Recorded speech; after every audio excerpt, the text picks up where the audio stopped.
بسم اللہ الرحمن الرحیم۔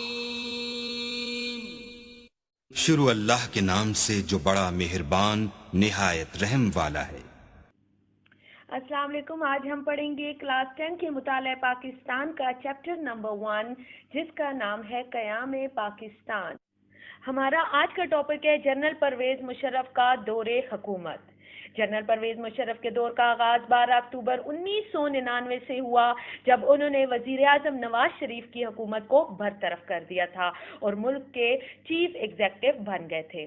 جنرل پرویز مشرف کے سابق وزیر اعظم نواز شریف سے اختلافات کارگل کے واقعے پر پیدا ہوئے، لیکن اختلافات کے باوجود بھی وزیر اعظم نے اکتوبر 2001 تک جنرل پرویز مشرف کو بطور چیف آف آرمی اسٹاف اور chairman joint chief of staff committee کے خدمات انجام دینے کی اجازت دی۔ اسی دوران جنرل پرویز مشرف کے جہاز کو کراچی پر نہ اترنے کا واقعہ پیش آیا، جس کے بعد انہوں نے مسلح افواج کی مدد سے وزیر اعظم نواز شریف کی حکومت کو ختم کر دیا اور خود برسر اقتدار آئے۔ اب ہم پڑھیں گے جنرل پرویز مشرف کی حکومت میں جو اہم حالات اور واقعات رونما ہوئے تھے ان کے بارے میں۔ سب سے پہلے ہم پڑھیں گے مقامی حکومتوں کا قیام۔ جنرل پرویز مشرف نے 23 مارچ 2000 کو حکومتی اختیارات نچلی سطح پر منتقل کرنے اور عوام کی شرکت کو مؤثر بنانے کے لیے بلدیاتی نظام کا ایک جامع منصوبہ پیش کیا۔ جنرل پرویز مشرف نے 14 اگست 2000 کو مقامی حکومت کے 3 درجاتی نظام کا اعلان کیا جو یونین کونسل، تحصیل کونسل اور ضلع کونسل پر مشتمل تھا۔ 2000 کو مقامی حکومتوں نے اپنی مدت جون 2005 میں مکمل کر لی۔ اس نظام میں بہتری لانے کے لیے بھی صوبائی اسمبلیوں کے مشاورات سے کچھ ترامیم کی گئی۔ اسمبلیوں کی تجاویز کی روشنی میں نیا لوکل گورنمنٹ آرڈیننس جاری کیا گیا جس کے تحت یونین کونسل کے اراکین اور کونسلوں کی تعداد 21 سے کم کر کے 13 کر دی گئی۔ اسی طرح ریفرینڈم 2003 کی اگر بات کی جائے تو الیکشن کمیشن نے 30 اپریل 2002 کو ریفرینڈم کرانے کا بھی اعلان کیا تاکہ عوام کی رائے معلوم کی جائے کہ وہ مشرف کو آئندہ 5 سال کے لیے بطور صدر منتخب کرتے ہیں یا نہیں۔ اس ریفرینڈم میں مشرف بھاری اکثریت سے کامیاب ہوئے۔ اسی طرح چیف ایگزیکٹو پرویز مشرف نے 21 اگست 2002 کو لیگل فریم ورک آرڈر جاری کیا جس کے تحت صدر قومی اسمبلی میں اکثریت حاصل کرنے والی پارٹی کو وزیر اعظم بنانے کے لیے دعوت دے گا۔ اس کے علاوہ صوبائی گورنر صوبائی اسمبلیوں کے وزیر اعلیٰ کو عہدہ سنبھالنے کی بھی دعوت دیں گے۔ اس آرڈر کے تحت صدر آئین میں ترمیم کا اعلان کر سکتا ہے اور یہ ترمیم کسی بھی کورٹ میں چیلنج نہیں کیا جا سکتا۔ اس کے علاوہ قومی اسمبلی کے لیے مزید نشستوں کا اعلان بھی کیا اور اکتوبر 2002 میں انتخابات کرانے کا اعلان بھی کیا گیا۔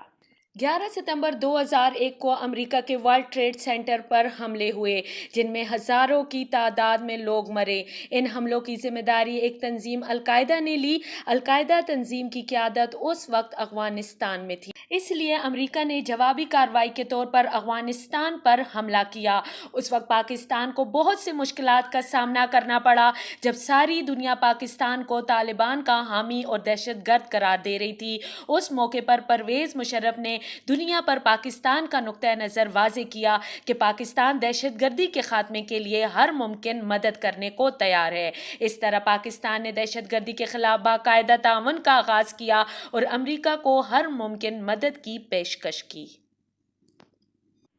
صدر پاکستان جنرل پرویز مشرف نے وزیر اعظم شوکت عزیز کے ساتھ مل کر ملک میں اصلاحات نافذ کی۔ سب سے پہلے ہم پڑھیں گے معاشی اصلاحات جس میں جنرل سیلز ٹیکس کا نفاذ عمل میں لایا گیا۔ ٹیکس کی شرح کو کم کر کے اس کی بنیاد وسیع کر دی گئی تاکہ ٹیکس کا ایسا نظام رائج ہو سکے جس کے تحت امیر لوگ ڈائریکٹ ٹیکس ادا کر سکیں۔ صوبوں کی آمدنی بڑھانے کے لیے بھی صوبائی ٹیکسوں کا نظام جو ہے وہ متعارف کروایا گیا۔ اسی طریقے سے معاشرتی اصلاحات کی اگر بات کی جائے تو اعتدال پسندی کی پالیسی اپنا کر اس کو درست سمت دینے کی کوشش کی۔ عورتوں کا ان کا جائز مقام دینے کی بھی کوشش کی گئی۔ قانون سازی اور دوسرے اداروں میں عورتوں کو زیادہ نمائندگی کا حق دیا گیا۔ مقامی حکومتوں کا نظام متعارف کروایا گیا، قومی تعمیر نوبیرو قائم کی تاکہ جمہوری ادارے مضبوط ہو سکیں۔ مشرف نے ملک میں تعلیمی نظام کو بھی بہتر بنانے کے اقدامات کیے، جس میں اعلیٰ تعلیم کو عام کرنے کے لیے HEC کا قیام عمل میں لایا گیا۔ اساتذہ اور طلباء کے لیے ملکی اور غیر ملکی وظائف کا اہتمام کیا گیا۔ سرکاری تعلیمی اداروں کے ملازمین کی تنخواہ اور مراعات کو پرکشش بنایا گیا۔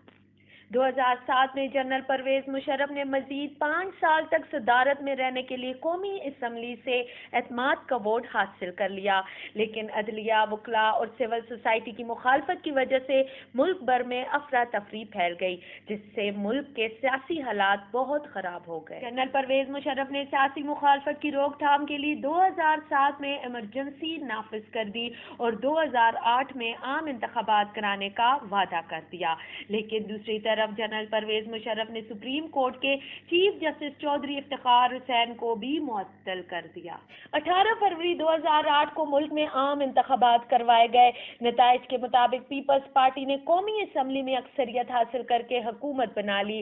سید یوسف رضا گیلانی کو ملک کا وزیر اعظم بنایا گیا، جبکہ دوسری طرف مختلف سیاسی اور سماجی طبقوں کی طرف سے جنرل پرویز مشرف پر صدارت کا عہدہ چھوڑنے کا دباؤ بڑھ گیا، اور یوں جنرل پرویز مشرف نے 18 اگست 2008 کو اپنے عہدے سے استعفیٰ دے دیا۔